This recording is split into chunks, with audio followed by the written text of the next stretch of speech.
Assalamualaikum warahmatullahi wabarakatuh. Ya Rabbi bil Mustafa balligh maqasidana waghfir lana ma madha ya wasi'al karami.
Tatimmus shalihat wa bifadlihi tanzilul baraka wal karamah wa birahmatihi taghfirudz dzunub wal khati'ah. Allahumma shalli wa sallim wa barik ala sayyidina wa maulana Muhammadin sayyidis sadah wa ala alihi wa sahbihi wa man tabi'ahum bi ihsanin ila yaumil qiyamah. Amma ba'du. Yang saya muliakan guru-guru kita, Kiai Haji Dr. Andes Muhammad Ja'far, Kiai Haji Ahmad Habib Abdul Rashid Ramli, Kiai Haji Zulfa Mustafa Mukarrab bin Yusuf, matta'anallahu fi tuli hayati. Semoga guru-guru kita semuanya diberikan sehat afiat, panjang umur, bisa membimbing kita semuanya. Kiai Haji Muhammad Tahir dan seluruh jajaran pengurus daripada Majelis Ta'lim Ukhuwah Islamiyah, juga Ketua Masjid Al-Musabbihin beserta jajaran pengurusnya, dan seluruh para bapak-bapak, ibu-ibu jamaah sekalian yang hadir, semoga semuanya dimuliakan oleh Allah Subhanahu wa taala. Tanpa berpanjang kalam, mari sama kita lanjutkan pembahasan kitab kita. Kembali kita baca suratul Fatihah. Mudah-mudahan hadirnya kita di masjid ini, di majelis ini, Allah pandang kita dengan pandangan ridho dan rahmatnya, sehingga hadirnya kita menjadi sabab wasilah Allah ampuni dosa dan kesalahan kita, Allah kabulkan hajat-hajat kita, dan Allah pastikan dan tetapkan kita sebagai hamba yang akan selamat dunia dan akhirat. Al-Fatihah bil qabul wa ila hadratir Rasul ala hadhihi niyyah wa ala kulli niyatin salihah wa ala man nawa salafus salih wa ila hadratin Nabil Mustafa Sayyidina wa Habibina wa Syafi'ina wa Maulana Muhammadin sallallahu alaihi wa alihi wa sahbihi wa sallam wa ala alihi wa azwajihi wa dhurriyyatihi wa li baitil kiram, khususan li hadrati muallif hadzal kitab Sayyidi Syekh Zainuddin bin Ali Al-Malibari Al-Fannani, Sayyidi Syekh Nawab Umar Al-Jawi Al-Bantani wa uzulihim wa furu'ihim wa dhul huquqi alaihim ajma'in. Allah yu'indu rijalin fil jannah wa yu'idu alaina barakatihim wa asrarihim wa anwarihim wa ulumihim wa nafadihim fid din wad dunya wal akhirah.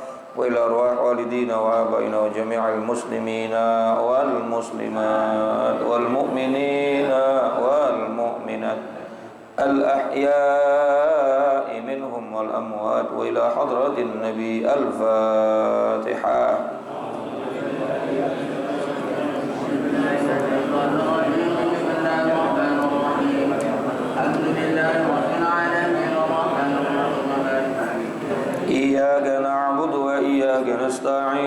الصراط المستقيم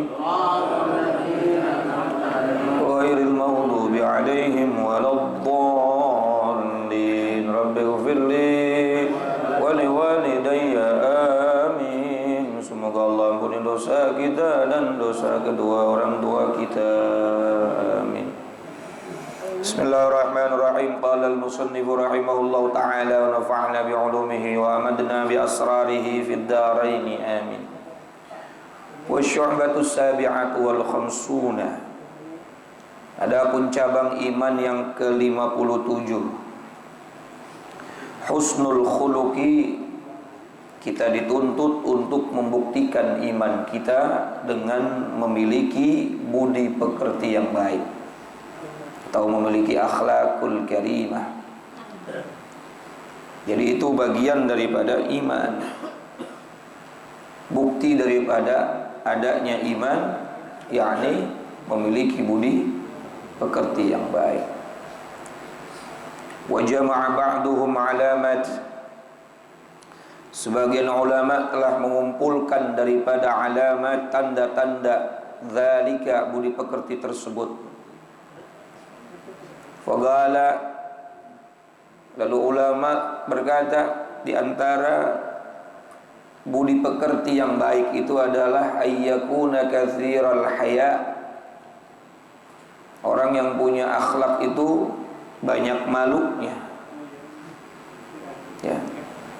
Malu itu adalah bagian dari akhlak, bahkan bagian dari iman. Malu apa? Malu dari melakukan apa yang dilarang oleh Allah Subhanahu wa ta'ala. An ta'budallaha ka'annaka tarahu, fa in lam takun tarahu fa innahu yaraka. Kita beribadah kepada Allah seolah-olah kita bisa melihat Allah. Nah, bukan tingkatan kita dah itu. Kita bukan termasuk yang mukasyafah, mutajallah. Ya, lagian juga Allah tidak bisa dilihat dengan pancain. La tudrikuhul absar wa huwa yudrikul absar. Allah enggak bisa dilihat dengan mata kita, karena Allah mukhalafatul lil. Tapi kata Allah dan Rasulullah SAW, jika kita beribadah tidak bisa melihat Allah, fa illam takun tarahu fa innahu yaraka, yakinkan Allah itu selalu melihat kita, selalu mengawasi kita. Agrabu ilai min hablil warid, Allah lebih dekat daripada urat nadi kita. Sekecil dan sedetik apapun kertek hati dan pikiran kita Allah ketahui, maka malulah sama Allah Subhanahu wa ta'ala. Kanan kiri kita mungkin nggak tahu kita sedang berkata apa dalam hati, betul? Jangan kanan kiri, istri kita sendiri nggak tahu kita punya perasaan apa dalam hati kita, tapi Allah Maha tahu. Nah. Oleh karena itu, orang yang punya rasa malu itu bukan malu-maluin, disuruh sholat malu, disuruh ngaji malu, bukan itu. Tapi malu ketika akan mengerjakan sesuatu yang tidak sesuai dengan apa yang Allah perintahkan. Takut apa yang akan diucapkan, apa yang dikerjakan tidak diridhai oleh Allah Subhanahu wa ta'ala. Maka segala sesuatunya dia pikirkan, ini Allah ridha atau tidak. Katsiral haya. Sudah pernah kita bahas panjang lebar tentang bab malu ya. Qalilal adza, sedikit menyakiti daripada orang lain. Ya.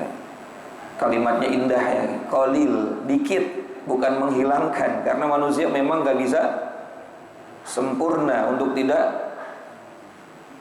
melakukan yang namanya keburukan. Makanya cukup qalilal adza, diminimalisirlah untuk tidak menyakiti orang lain. Kalau sempurna tidak menyakiti sama sekali, wah malaikat tuh. Betul. Cukup kita dikatakan berakhlak itu qalilal adza. Ya, biasa sehari 10 kali jadi 5 kali atau 3 kali. Ya kalau sempurna-sempurna amat, takutnya nanti saingan sama malaikat. Syukur-syukur bisa sempurna, alhamdulillah, wali semua ya. Qalilal adza. Jangan sampai menyakiti. Karena yang namanya al-muslim, dikatakan orang Islam itu, kata Nabi dalam Sahih Bukhari, man salimal muslim min lisanih wa yadih. Orang Islam itu adalah orang yang bisa menyelamatkan orang Islam lain dari mulutnya dan dari perbuatannya. Jadi gampang Bapak kalau pengen masuk dalam kriteria sebagai orang Islam yang diridhai oleh Allah dan diridhai oleh Rasulullah. Lisan kita ini sama sesama muslim bisa menyelamatkan atau tidak? Perbuatan kita ini kepada sesama muslim itu merugikan atau tidak? Nah itu baru tuh kita bisa masuk, dikatakan kategorinya al-muslim, orang Islam yang beneran, yang di hadapan Allah dan di hadapan Rasul dia dianggap sebagai muslim. Man salimal muslim min lisanih wa yadihi, adalah orang yang bisa menyelamatkan muslim lainnya dari mulut dan dari perbuatannya. Kita nggak usah nilai orang Pak, nilai aja diri kita sendiri. Karena ngaji itu intinya bukan buat monten orang, keluar dari pengajian montenin orang, bukan buat monten diri. Monten apa bahasa apa ya monten nih? Buat menilai diri sendiri. Ya Allah, ini mulut saya hari ini banyak nyakitin orang apa kagak? Perbuatan saya, buat introspeksi diri, banyak ngerugiin orang apa enggak? Khawatir nanti mulut banyak nyakitin, badan perbuatan banyak ngerugiin, kita nggak masuk dari golongan umatnya baginda Nabi Muhammad. Nah, apalagi mau puasa ini, jangan sampai perbuatan dan mulut kita nyakitin orang, akhirnya bikin puasa kita nggak dapat apa-apa, cuma dapat lapar sama haus. Masih ada berapa hari lagi menjelang Ramadan, biasain. Karena yang biasa insya Allah lancar. Saya nggak biasa main bola, tiba-tiba disuruh main bola, baru 5 menit muntah saya kali, bisa pingsan karena nggak biasa olahraga, nggak biasa lari. Bapak kita nih nggak biasa ngaji, nggak biasa sholat sunnah, nggak biasa puasa, nggak biasa jaga mulut. Tiba-tiba masuk Ramadan, kaget Pak takutnya. Betul. Paling banter 3 hari. Awalnya semangat banget baca Quran, karena nggak terbiasa. 3 hari huruf udah goyang semua. Akhirnya tutup lagi Qurannya. Makanya yang terbiasa insya Allah yang istiqomah itu bakal lancar tuh sampai akhir Ramadan. Ya. Nah, mumpung masih ada beberapa hari menjelang Ramadan dibiasain. Seperti halnya urusan dunia, kalau sudah terbiasa enteng, betul Pak? Bapak biasa kerja berat, dikasih kerjaan ringan, enteng banget. Biasa olahraga, suruh lari, gampang banget. Yang nggak biasa, keram. Sama ibadah juga begitu. Taraweh kagak biasa, sholat sunnah malam ya. Kayak tadi Ustaz Thohir bilang, baru juga ketemu imam yang tartil, udah kapok. Baru ketemu imam yang pelan, bacanya udah kapok. Tapi kalau udah terbiasa enak, nikmat. Tapi juga jangan juga terlalu lama ya. Imamin taraweh. A'udzubillahi minasyaitonirrajim. Bismillahirrahmanirrahim. Insyaallah tinggal merebut doang berdua tuh sama imam. Ya biasa aja biasa. Jangan terlalu cepat, jangan terlalu lambat. Bahkan Rasulullah juga ada dalilnya tuh, pernah negor Ibnu Mas'ud waktu baca Quran, sholat ngimamin, baca Qurannya panjang, baca Al-Baqarah. Apakah kamu akan membuat fitnah wahai Ibnu Mas'ud? Digituin sama Nabi itu. Nabi negor tuh, kamu mau bikin fitnah. Maksudnya fitnah apa? Kamu mau bikin umat Islam ini akhirnya ribut nih gara-gara lama sholatnya. Kan ada orang mau dagang, ada orang ada urusan. Ya biasa aja. Kalau mau lama di rumah ya baca Quran, atau disepakati dulu nih 1 malam 1 juz. Biasanya komunitas ya. Ya komunitas, pesantren, majelis taklim. Ya kalau masjid di kampung aduh juz.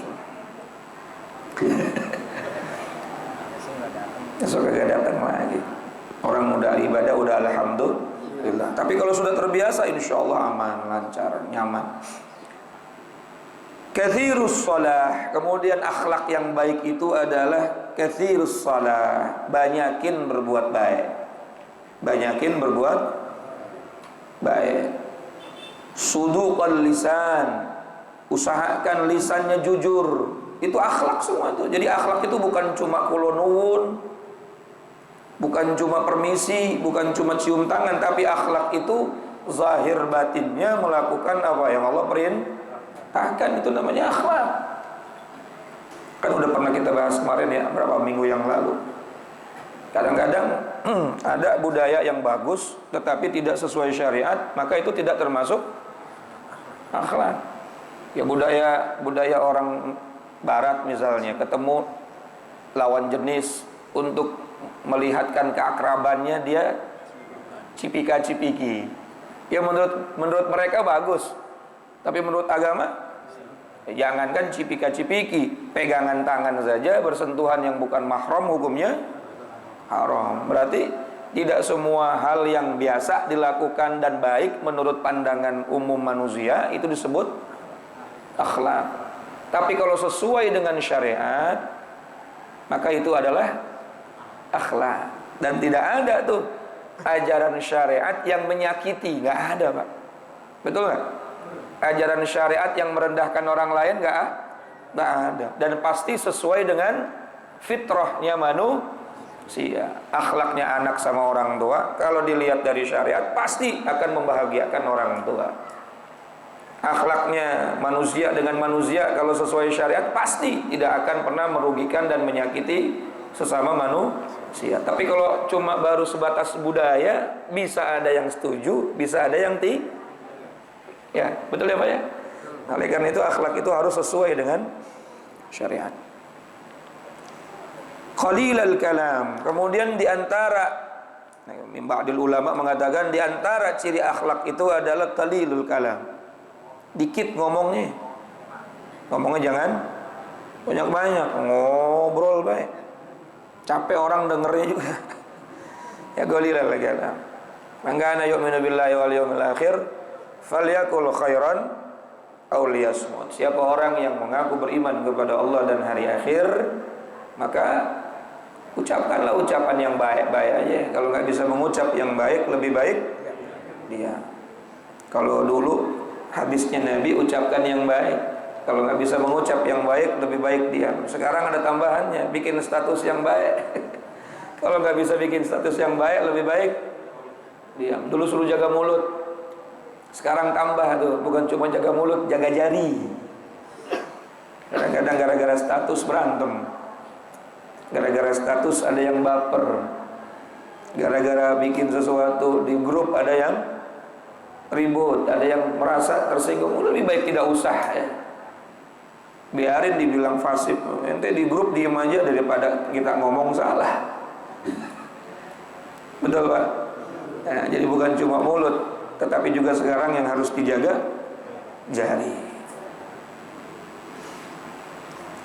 Katsirul amal, orang berakhlak itu cepat untuk melakukan amaliyah, ya, gak males. Qalilaz zalal, sedikit kelirunya. Qalilal hudul, dan sedikit berlebihannya. Ya gak berlebihan dalam segala sesuatu, itu biasa-biasa saja. Ya tadi itu termasuk dalam urusan sholat tarawih, dalam urusan ibadah. Ya, habbul a'mal indallah adwamuha wa in qalla, kata Rasul. Ada amalan yang paling dicintai oleh Allah, yakni amalan yang dawam, yang rutin, yang penting istiqomah. Wa in qalla, meskipun tuh amalan cuma sedikit, asal istiqomah itu dicintai oleh Allah. Khairul umur awsatuha, sebaik-baiknya perkara yang tengah-tengah. Kagak terlalu lama, kagak terlalu gak terlalu banyak, gak terlalu dikit, tengah-tengah aja enak lah. Ini ngaji juga jangan terlalu lama. Jam 8 kelar. Makanya kalau udah jam 8 saya masih ada waktu, mendingan udah doa aja deh, doa. Ya khawatir ibu-ibu udah puyeng, udah mikirin token listrik bunyi. Ustaz Hamid belum ngajar lagi. Puyeng udah, mendingan tutup doa kelar. Ya. Dalam berpakaian juga sama, biasa-biasa aja pakaian. Masya Allah, pakaian sampai 3 lapis, mending kayak di kutub utara aja pakai. Ya, biasa-biasa saja, umum-umumnya aja kita hidup tuh, umum-umumnya masyarakat aja. Jangan sampai kita menjadi sebab orang berdosa gara-gara perbuatan kita. Gara-gara penampilan kita yang berlebihan akhirnya diomongin orang, kan akhirnya kita jadi sebab orang berdosa. Betul nggak kira-kira?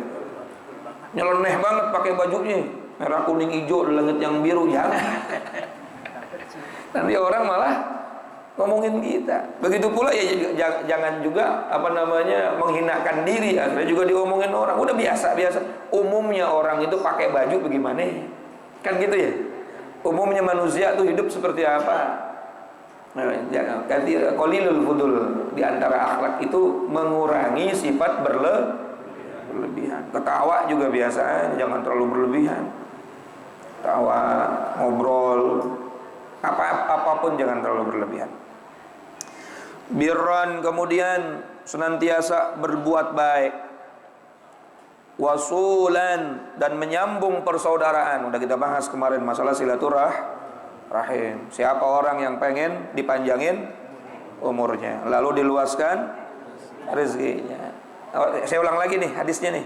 Ya, man sarrahu ayyumadda lahu fi umrihi wa yuwassi'a lahu fi rizqihi. Siapa orang yang pengen disenangkan oleh Allah dengan Allah panjangkan umur dan Allah luaskan rizkinya, falyattaqillah, maka bertakwalah kepada Allah, wal yasil rahimahu, dan sambunglah. Jadi ada 2 syaratnya, bukan silaturahim doang. Bertakwa dulu kepada Allah. Ada orang saya kemana-mana silaturahim, rezeki seret amat ini. Makanya ada hadisnya, siapa orang yang pengen panjang umur, duitnya banyak, silaturahim. Hadisnya sebelum silaturahim apa dulu? Falyattaqillah. Lu silaturahim doang asar lewat. Ngobrol baik, ngopi sampai 3 gelas, asarnya lewat. Bukan silaturahim, itu masih lahul adab, nyambung adabnya Allah. Datang niat silaturahim, awalnya bagus, bagaimana kabar baik, ujung-ujungnya ngomongin orang. Silaturahim apa? Dan yang namanya silaturahim itu bukan orang baik kita balas baik, itu mah biasa. Ya kemarin bahas ya.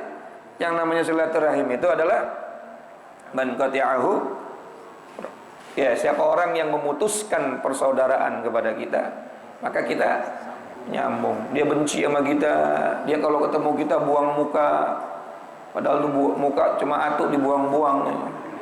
Dia yang nyomot baru tahu. Kita senyum sama dia tuh baru namanya silaturahim. Ini mau puasa, ada saudara yang memang 3 mulut 8 roah kagak pernah tegur kita WA duluan, Assalamualaikum po, sehat.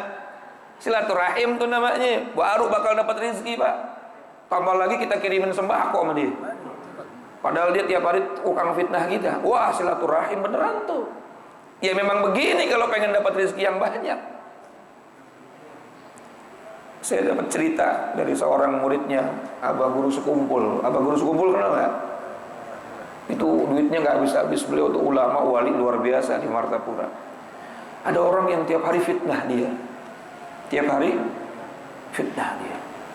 Lalu nih orang punya anak, anaknya ngundang beliau untuk acara akikah. Nanti Abah datang, insyaallah. Kalau kita gimana, Pak? Ya, ini bapaknya memfitnahin gua mulu. Pas dia pulang dari rumahnya Abah Guru tuh, ada muridnya dipanggil, coba ikutin ke rumahnya. Saya mau tahu rumahnya di mana. Catat rumahnya di sini. Besoknya kirimin beras, kirimin telur, kebutuhan buat akikah semua kirimin. Yang ceramah dia, yang ngirimin bahan makanannya. Padahal keluarganya adalah orang yang selalu memfitnah beliau. Nah, itu namanya silaturahim. Akhirnya umurnya panjang, rezekinya banyak. Walaupun beliau sudah wafat sampai sekarang, masya Allah, kalau haul terbesar di Indonesia di tempat beliau, jutaan orang yang datang. Nah, itulah yang disebut silaturahim. Kalau ada orang baik, lalu kita balas kebaikan. Ada orang tiap hari ngasih kita kebaikan, lalu mau puasa kita datang. Itu bukan silaturahim, itu mah kewajiban. Betul nggak? Nah, jadi silaturahim itu ada orang yang mutus tali sayang sama kita, orang itu benci sama kita, lalu kita balas dia dengan kebaikan. Itu baru namanya apa? Nah, baru tuh boleh tuh nuntut tuh kalau sudah bertakwa kepada Allah, ibadah udah banyak, orang yang buruk kita balas dengan kebaikan. Lah kok rezeki saya seret? Nggak mungkin. Tapi kalau baru ngomong saya udah silaturahim, udah datengin orang-orang, tapi rezeki masih seret, bisa jadi kita silaturahimnya bukan silaturahim, ngumpul ngopi ngomongin orang. Masya Allah. Nah, akhlak itu diantaranya adalah wusulan, orang yang menyambung silaturahim. Waquran, kemudian senantiasa menghormati orang lain, menghargai orang lain. Wajib kita berpandangan dengan pandangan husnuzon kepada orang lain, hatta li ahlil ma'siyah, bahkan kepada orang yang ahli maksiat pun wajib kita berpandangan husnuzon. Kita nggak tahu kemuliaan orang, Bu, Pak. Dikatakan oleh Al-Imam Abdullah bin Alawi Al-Haddad, siapa orang yang melihat orang yang ahli maksiat dengan pandangan menghina, meremehkan dan menganggap dirinya lebih baik dari ahli maksiat tersebut, faqad kharaja an tariqil haqqi, kata beliau itu. Maka hakikatnya orang tersebut sudah keluar dari jalan kebenaran. Harusnya ketika melihat orang yang ahli maksiat itu ada rasa kasih sayang, betul kan? Ya Allah, saudara saya khawatir nanti matinya su'ul khotimah.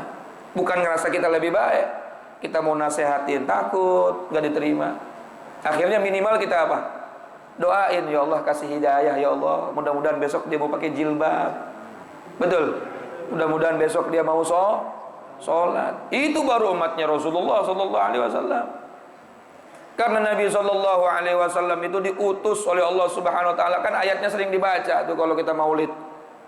Laqad ja'akum rasulun min anfusikum azizun alaihi ma anitum. Kalimat azizun alaihi ma anitum, berat sekali hati beliau, berat sekali kehidupan beliau menanggung daripada kesusahan umat manusia. Yang dipikirin umat manusia, ya Allah belum sholat, selamat apa kagak nanti di akhirat? Ya Allah umat saya gimana, matinya su'ul khotimah atau husnul khotimah? Sampai dalam riwayat ketika beliau dicabut ruhnya oleh Allah Subhanahu wa taala, beliau minta sama Allah, Allahumma syaddid sakarati wa khaffif ala ummati. Ya Allah, begitu sakitnya sakaratul maut ini, berikan semuanya kepada saya saja ya Allah, dan ringankan sakaratul mautnya umatku. Sampai segitunya baginda kita Nabi sallallahu alaihi wasallam mau nanggung sakitnya apa? Sakaratul maut. Saking yang dipikirin keselamatan umat. Jadi kalau kita memandang manusia itu dengan pandangan kasih sayang, nadrul ummah bi'ainir rahmah, itu baru umat Rasulullah yang punya akhlak. Jangan dikit-dikit dasar jablay, dasar lu, dasar melulu. Kalau memang kita sayang, minimal kita doain dia biar dapat hidayah. Syakur, soburon. Kemudian di antara akhlak yang lain adalah memiliki sifat sabar. Syakur, kemudian banyak bersyukur. Ridha, kemudian ridha terhadap apa yang menjadi ketentuan dari Allah. Halim, halim itu pemaaf. Pemaaf walaupun orang yang bersalah belum minta maaf. Allah itu sifatnya halim. Wallahu ghafurun halim. Allah maha pengampun lagi maha pemaaf. Pemaafnya halim. Halim itu maaf yang dimaksudkan halim di sini belum minta maaf itu hamba, Allah udah membuka pintu maafnya. Nah, kalau Allah saja yang sudah memberikan begitu banyak nikmat kepada hambanya, lalu hambanya berkhianat kepada Allah, nggak sholat, nggak syukur, nggak ibadah, jauh dari Allah, lalu tiba-tiba tuh hamba minta maaf kepada Allah, Allah maafin wala ubali, bahkan Allah nggak peduli lagi dengan dosa-dosa tersebut yang sudah dilakukan bertahun-tahun. Allah maafkan dengan tulus. Allah tidak akan peduli lagi dengan dosa-dosa yang lalu. Allah nggak bakal tanya lagi. Kenapa kita nggak bisa kayak begitu, Pak? Padahal kita nggak pernah ngasih duit orang. Padahal kita nggak pernah ngehidupin orang, cuma timbang gara-gara pernah ada kalimat salah ucap, betul. Lalu dia mungkin nyakitin kita. Kenapa kita nggak bisa ngasih maaf sama dia walaupun dia belum minta maaf?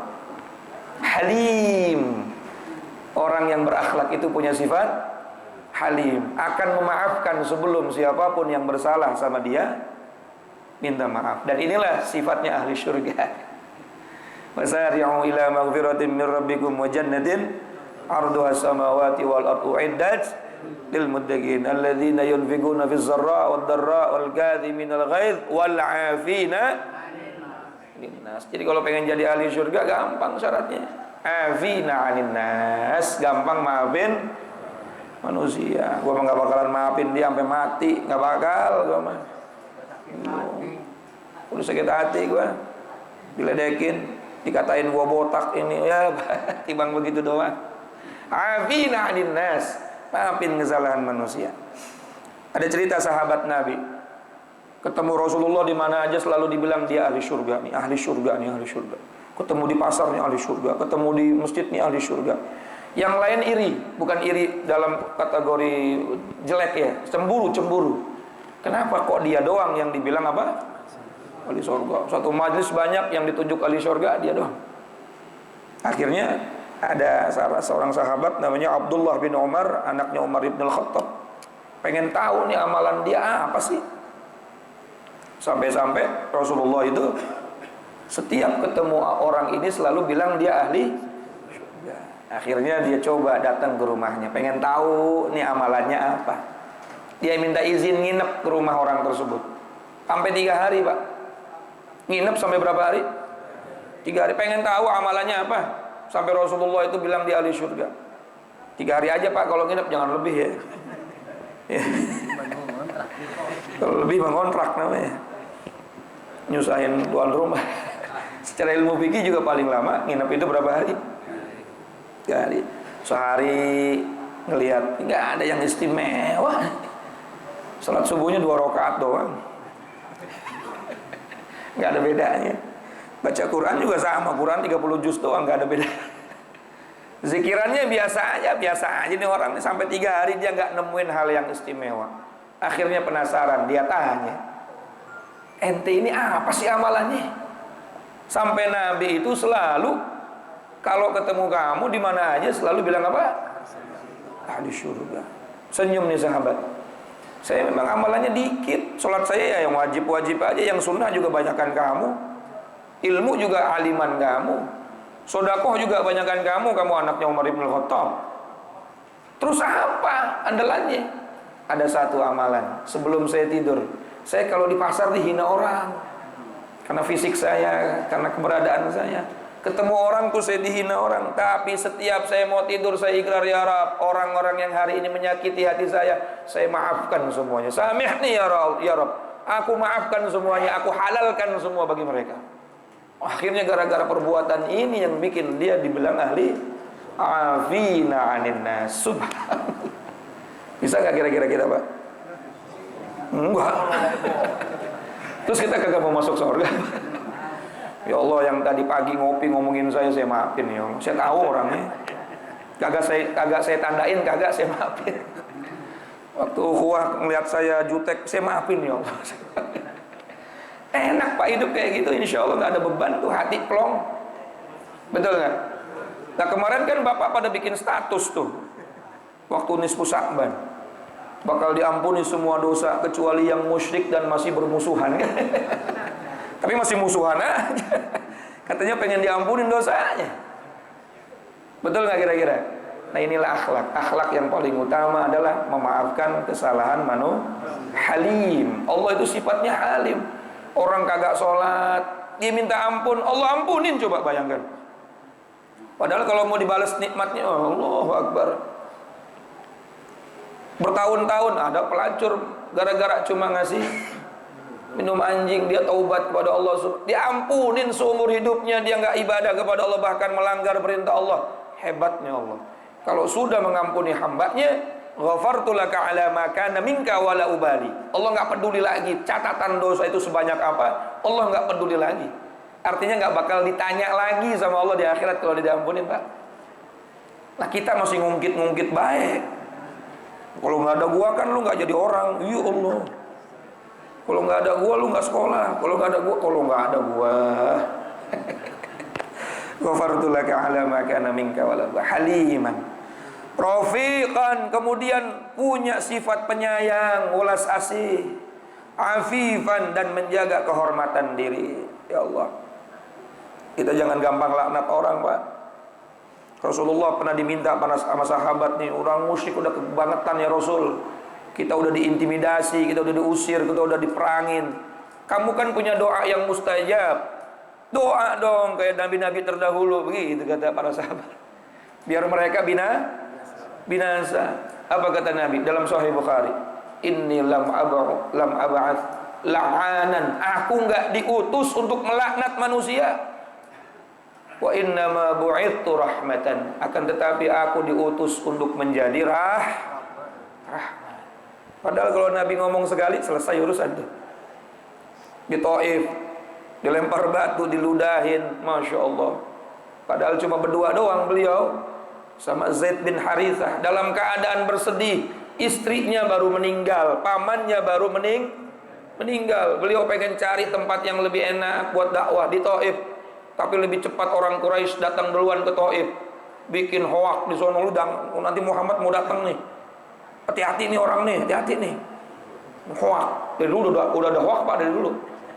Nabi Muhammad lagi jalan ke Taif, udah ada duluan nih orang musyrik Quraisy bikin provokasi kepada penduduk Taif, jangan mau terima Muhammad. Dia udah bikin kerusuhan di Mekah, nanti kampung ente rusuh juga. Ya Allah, akhirnya Rasulullah baru sampai pintu gerbang Taif, lempar batu, diludahin, dicaci maki, berdarah Nabi Muhammad. Kalau Bapak ke Taif tuh ada namanya masjidku. Masjid apa?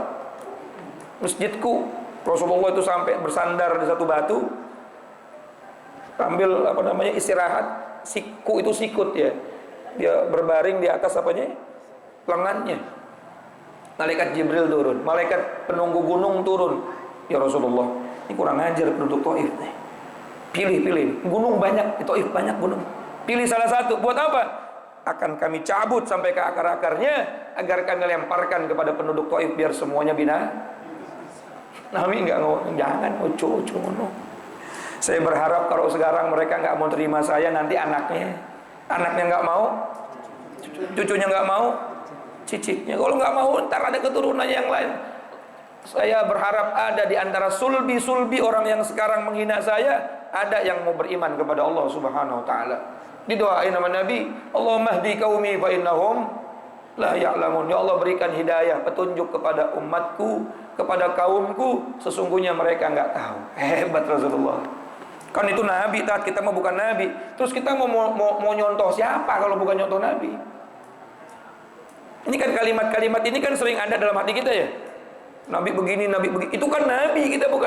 Lah terus kita mau nyontoh siapa? Itu kalimat setan tuh, Pak tuh. Oh, kita mah bukan Nabi, nggak bisa kayak begitu. Justru Nabi diutus sebagai contoh, uswatun hasanah. Laqad kana lakum fi Rasulillahi uswatun. Apa yang telah dilakukan oleh Nabi semaksimal mungkin ya, walaupun baru 1%, 2%, 3%, kita contoh. Kita ambil contoh tersebut. Jangan langsung ngomong itu kan Nabi, saya mah manusia biasa. Nah, terus kita mau nyontoh siapa? Abu Jahal. Mau nyontoh Fir'aun. Mau nyontoh Qarun. Ya kita contoh Rasulullah, walaupun step by step. Nggak bisa kita sesempurna Nabi, tetapi ya apa yang telah dilakukan oleh Nabi, kaulan wa fi'lan, ucapan dan perbuatannya, itulah contoh buat kita. Jadi jangan pesimis, Nabi kita nggak bisa. Justru Nabi diutus untuk menjadi contoh buat kita. Ya kita jangan laknat orang, mulut kita jaga deh. Khawatir laknat itu kembali kepada kita. Apalagi doain orang saking bencinya. Mudah-mudahan lu berangkat kerja ketabrak kontainer, lu Al-Fatihah, pakai Al-Fatihah lagi. Hati-hati. Karena ketika kita berdoa, malaikat turun selaya berkata amin walaka mithlu, amin walaka mithlu. Ya Allah, kabulkan doanya fulan bin fulan, buat fulan bin fulan, dan berikan doa itu buat fulan bin fulan. walaka mithlu, dan berikan dia yang berdoa seperti apa yang dia ucapkan doa buat orang lain. Makanya doa yang baik-baik aja, Pak. Kalau doa kita, ya Allah mudah-mudahan ya anak sehat, afiat, sama aja kita ngedoain anak kita biar sehat. Ada orang lagi kesusahan, ya Allah mudah-mudahan kesusahannya diangkat menjadi kebaikan, kemudian sama aja kita lagi doain diri kita biar kita tidak terkena kesusahan. Begitu pula kalau kita ngedoain keburukan orang lain, sama aja kita lagi ngedoain keburukan buat diri kita. Ya, orang yang didoain buruk ternyata banyak tolak balaknya. Emaknya ridho, sodakohnya banyak. Akhirnya doanya dia kagak mandi, kagak mempan. Yang didoain kagak celaka, dia keserempet. Yang ngedoain, karena balik lagi kepada yang berdoa. Udah gak usah laknat orang, ngapain laknat orang? Ya, jangan deh. Ini diantara akhlak memiliki sifat apa? Rafiq, punya sifat ulas asih, afifan, dan menjaga kehormatan diri. Jangan, kita nggak pengen dihina, maka jangan berbuat hina. Artinya jangan menjadi sebab orang berdosa gara-gara menghina kita. Makanya sikap kita biasa-biasa saja, jangan terlalu berlebihan. Syafiqan wallahu a'lam bissawab. Insyaallah kita lanjutin lagi kesempatan berikutnya. Kan tadi nggak boleh terlalu berlebihan. Ya, kalau sudah 1 jam itu namanya berlebihan. Minta maaf lahir batin, Pak. Insyaallah kita akan menyambut bulan suci Ramadan, mudah-mudahan sehat afiat, panjang umur, Allah kasih kita iman kuat, Islam kuat, istiqomah ibadah, duitnya banyak. Amin. Duit aja kenceng ya. Assalamualaikum warahmatullahi wabarakatuh.